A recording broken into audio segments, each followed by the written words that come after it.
Salam sejahtera bagi kita semua. Kita akan memulai ibadah kita. Ibadah kita mulai dalam nama Allah Bapa, Allah Putra, dan Roh Kudus. Mari kita bersama-sama mengambil waktu teduh.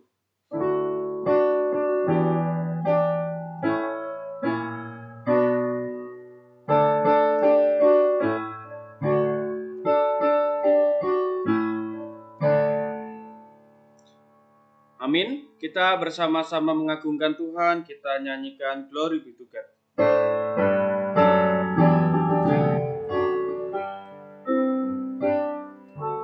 Glory be to God the Father. Glory be to God the Son. Glory be to God the Spirit, great Jehovah, three in one. Glory, glory, glory, glory, while eternal ages run. Mari kita berdoa.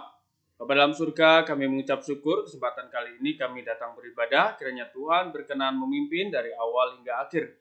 Dalam nama Tuhan Yesus kami berdoa. Amin. Tuhan adalah Tuhan atas segala sesuatu. Mari kita mengagungkan dan memuji Dia. He is the Lord.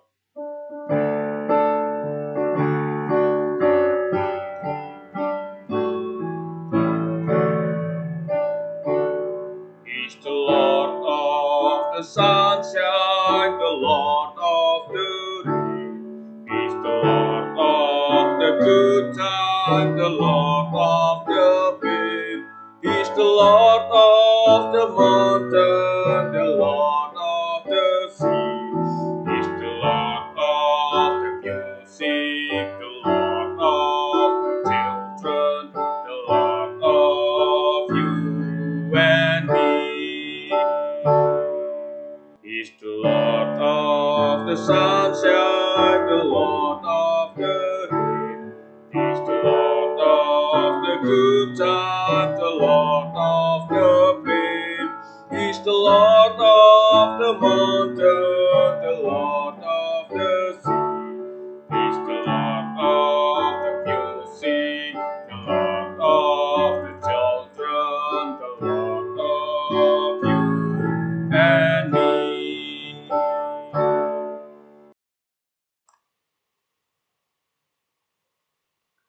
Mari kita terlebih dahulu berdoa. Bapa yang baik, Bapa yang kami kenal, dalam nama Tuhan Yesus, kami mau belajar kebenaran firman-Mu. Berkati setiap kami, tolong setiap kami, sehingga kami boleh mengerti apa yang Tuhan mau untuk kami pelajari dan kami mengerti. Di dalam nama Tuhan Yesus Kristus. Amin. Anak-anak yang dikasihi Tuhan, kita akan belajar tentang pentingnya sekolah. Kolose 2 ayat 3, sebab di dalam Dialah tersembunyi segala harta, hikmat, dan pengetahuan. Nah, ngomong-ngomong pentingnya sekolah, ini sama halnya tidak bisa kita lepaskan dengan mengapa kita belajar. Ya, mengapa kita belajar?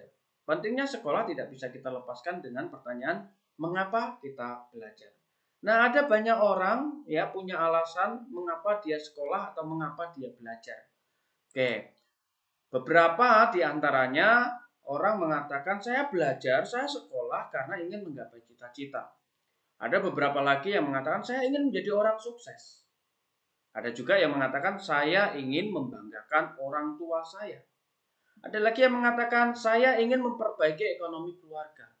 Dan masih banyak lagi alasan-alasan lain yang bisa ditulis sedemikian panjang. Nah, di antara alasan-alasan itu yang paling cilaka adalah kenapa kamu belajar, kenapa kamu sekolah? Saya disuruh. Ya, enggak apa-apa lah ya, disuruh. Asal masih mau ikut disuruh untuk belajar ya itu udah masih baik ya. Jadi, apa tujuannya sekolah? Apa tujuannya belajar? Menggapai cita-cita, ingin sukses, membanggakan orang tua, memperbaiki ekonomi dan sebagainya. Pertanyaannya, apakah tujuan-tujuan tersebut salah? Maka jawab Bapak, tidak. Tujuan-tujuan tersebut tidak salah. Ya, hanya saja kalau dari perspektif Alkitab itu kurang tepat. Ya, karena kenapa kita sekolah ini berhubungan langsung dengan tujuan Tuhan menciptakan manusia. Mengapa kita perlu belajar itu berhubungan langsung dengan tujuan Tuhan menciptakan manusia. Ya, kenapa? Karena ketika Tuhan menciptakan manusia ada mandat, ada satu perintah yang harus dilakukan oleh manusia. Dan ini semua hanya bisa dilakukan ketika seseorang itu belajar dengan baik, ya, salah satunya di dunia modern dengan sekolah. Nah, di dalam perspektif Alkitab, ya, sekolah atau belajar tujuannya apa sih? Tujuannya adalah mengenal Tuhan dan mengenal diri sendiri dengan baik dan benar. Nah, dengan mengenal Tuhan dan diri sendiri, ya, mengenal Tuhan dan mengenal diri sendiri dengan baik dan benar, itu akan menolong kita untuk mengenal orang-orang di sekitar kita, mengenal lingkungan kita dan sebagainya. Karena ini menjadi semacam apa ya, filter atau bahkan teropong yang kita pakai untuk melihat dunia di sekitar kita. Nah, anak-anak yang dikasih Tuhan, jadi ya, tujuan belajar itu pada dasarnya adalah untuk mengenal Tuhan dan mengenal diri sendiri. Dan ketika kita mengenal Tuhan dan diri sendiri dengan baik dan benar, maka kita dapat menjalankan mandat Tuhan ya dengan baik dan benar pula. Nah, mari kita baca di dalam Kejadian 1 ayat 28 dan Kejadian 2 ayat 15. Nah, di dalam ayat ini dikatakan Allah memberkati mereka, siapa? Manusia yang diciptakan. Lalu Allah berfirman kepada mereka, beranak cuculah dan bertambah banyak. Mari lihat setelah titik 2 ini, ya memang diminta untuk beranak cucu dan bertambah banyak, tapi di dalam bertambah banyak memenuhi bumi itu, ya ada hal yang mau disampaikan. Penuhilah bumi dan taklukkan. Jadi bumi harus dipenuhi, harus ditaklukkan. Bukan cuma itu.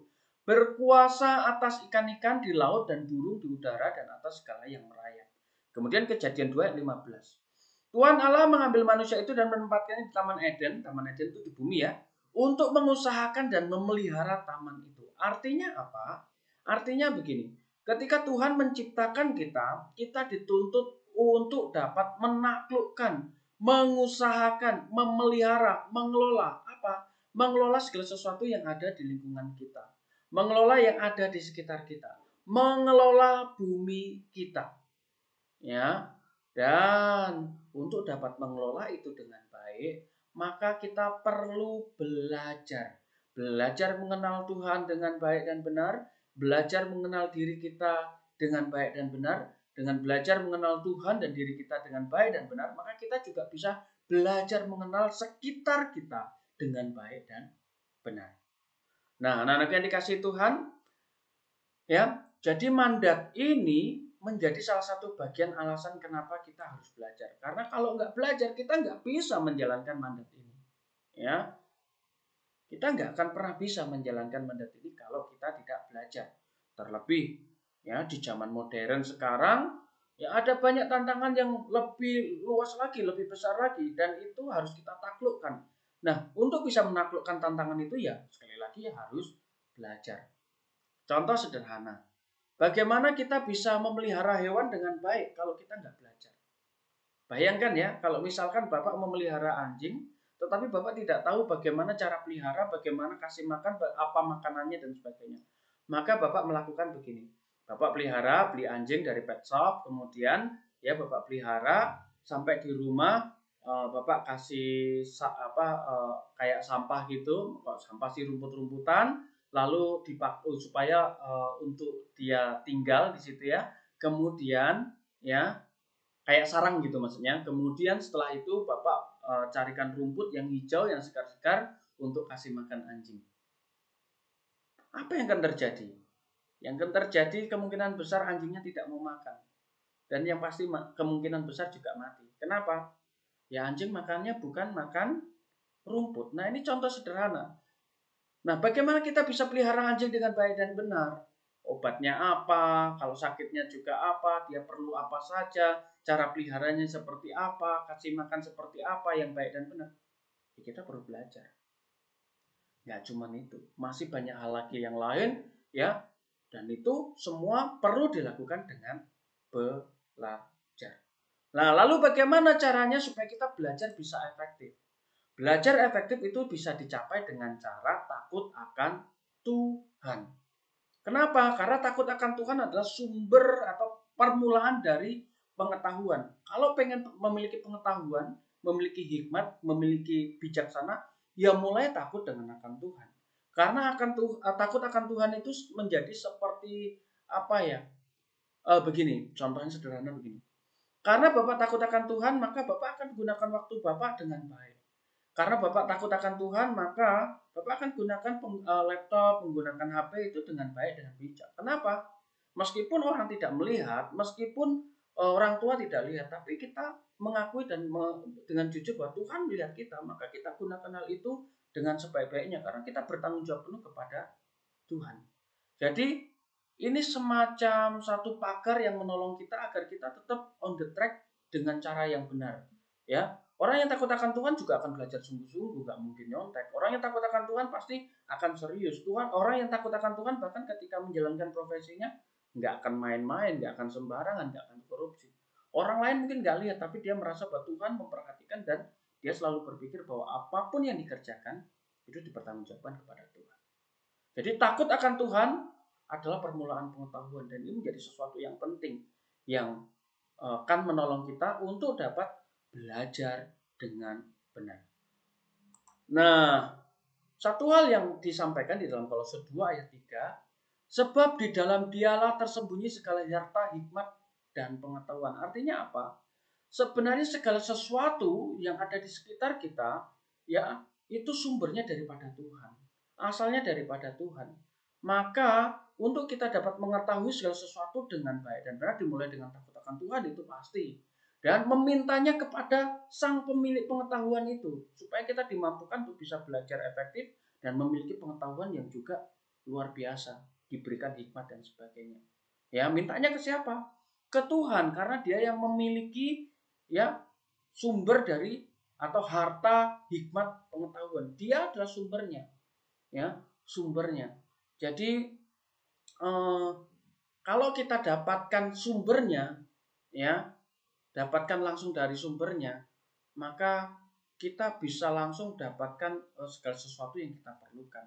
Ya, contoh sederhananya, kalau kita belajar dari orang ketiga dengan belajar dari penulis buku itu sendiri, misalkan seseorang itu penulis buku itu judulnya bagus, belajar dengan orangnya sendiri yang nulis dengan belajar dengan orang yang membaca berkali atas kemudian mengajarkannya, maka ya segala sesuatu maka itu akan lebih efektif kalau kita belajar dengan yang membuat buku. Kenapa?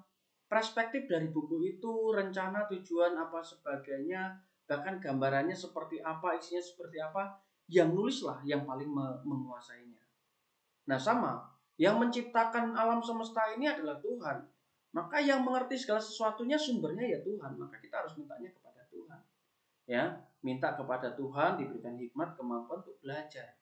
Nah, belajarnya di mana? Ya saat ini kita di sekolah, ya kita belajar di sekolah. Ya, meskipun demikian bukan berarti belajar hanya bisa di sekolah. Belajar bisa formal, non formal. Nah, tapi intinya itu semuanya belajar itu penting dan termasuk belajar di sekolah juga bagian penting. Kenapa? Di sekolah semuanya sudah distrukturkan, kurikulumnya sudah diatur sedemikian rupa, sistemnya sudah dibangun dan itu akan menolong kita untuk belajar jauh lebih efektif daripada otodidak. Ya, meskipun belajar otodidak tetap penting, tetap bisa membuat kita pintar atau apapun. Tetapi di sekolah akan jauh lebih efektif. Terlebih tujuan sekolah kita dengan jelas supaya kita menjadi orang yang long life learner. Jadi belajar ya sepanjang usia gitu ya. Nah, anak-anak yang dikasih Tuhan, Bapak tertarik dengan apa yang disampaikan Dr. Go Yautung ya, seorang pakar pendidikan dan beliau juga salah satu tokoh penting di IPK. Nah, beliau mengatakan begini, pendidikan anak dalam perspektif Kristen tidak saja mempersiapkan mereka menghadapi kehidupan masa depan, tetapi juga kehidupan dalam kebersamaan dengan Allah. Jadi artinya pendidikan yang kita ikuti, proses pembelajaran itu tidak semata-mata adalah untuk mempersiapkan masa depan. Memang benar, ya kita harus menghadapi robot dan sebagainya, kita belajar itu memang benar. Tapi itu bukan itu semata-mata. Tetapi yang lebih penting daripada itu adalah mempersiapkan sesuatu yang lebih besar lagi, yaitu di masa kekekalan ketika kita mati. Kenapa? Karena waktu kita hidup nggak panjang, paling 70, 80 ya, punya bonus 100 dan sebagainya. Tetapi setelah itu kita akan masuk setelah kematian kita masuk pada kehidupan kekal. Nah, kehidupan kekal ini perlu kita persiapkan. Dan persiapannya adalah melalui salah satunya adalah dengan belajar. Ya, belajar di mana? Ya, belajar secara otodidak maupun belajar sekolah. Belajar itu apa? Untuk mengenal Tuhan dan mengenal diri kita sendiri dengan benar. Nah, jadi sumbernya dari mana? Sumbernya banyak. Tetapi yang menjadi filternya adalah Alkitab. Yang menjadi pagarnya adalah Alkitab, di mana di dalamnya juga ada takut akan Tuhan, sumber dari pengetahuan. Ya, jadi mari ya, jadi belajar itu penting, nggak cuma untuk masa depan, tetapi juga untuk mempersiapkan diri ya kepada kehidupan setelah kematian. Selama kita masih hidup, kita pasti harus belajar. Demikian juga di sekolah. Maka gunakan waktu kita di sekolah dengan sungguh-sungguh untuk belajar, untuk bagian belajar sebagai bekal kita ya menghadapi masa-masa setelah kematian. Mari kita berdoa. Kami mengucap syukur Tuhan untuk firman-Mu. Kiranya firman-Mu ini boleh kami pahami dengan jelas dan kami boleh mengertinya. Kami percayakan Tuhan untuk waktu-waktu kami ke depan ke dalam tangan Tuhan. Sehingga ketika kami belajar, ketika kami menggunakan gadget, ketika kami melakukan apapun, kami boleh melakukan dengan hati yang takut akan Tuhan. Sehingga itu boleh menolong kami untuk tetap mengontrol diri kami melakukan sesuatu yang baik, yang benar, dan berkenan di hadapan Tuhan. Dan kali ini kami mengerti bahwa tujuan kami belajar, tujuan kami sekolah adalah untuk mengetahui, mengenal Engkau lebih dalam, dan juga mengenal diri kami lebih dalam, sehingga kami dapat mengenal dan mengetahui lingkungan kami dengan baik. Bukan hanya itu saja, bahkan juga kami bisa mempersiapkan segala sesuatunya masa depan kami dengan baik. Bahkan kami juga bisa mencapai cita-cita atau harapan-harapan kami kenapa kami sekolah. Oleh karena itu Tuhan, berikan kami hati yang takut akan Tuhan dan juga semangat dengan hati yang takut akan Tuhan pula. Di dalam nama Yesus Kristus kami berdoa. Amin.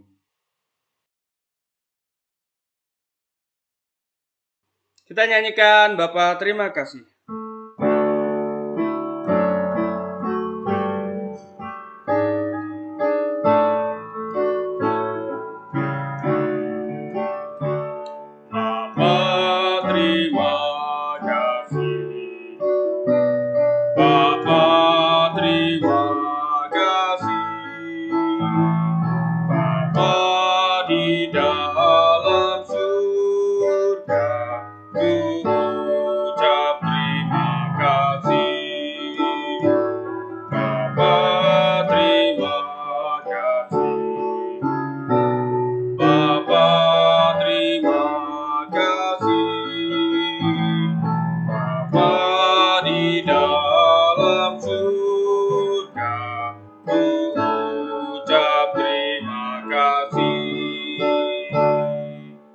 Mari kita berdoa.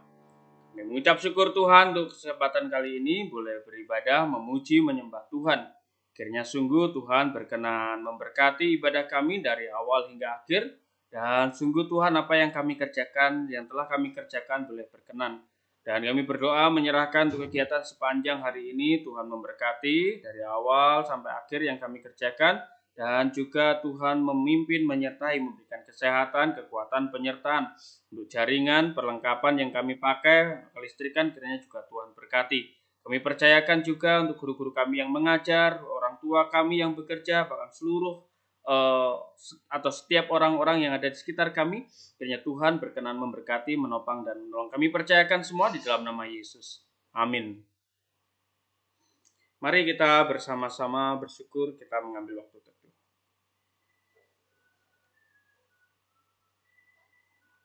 Amin. Ibadah selesai, Tuhan Yesus memberkati.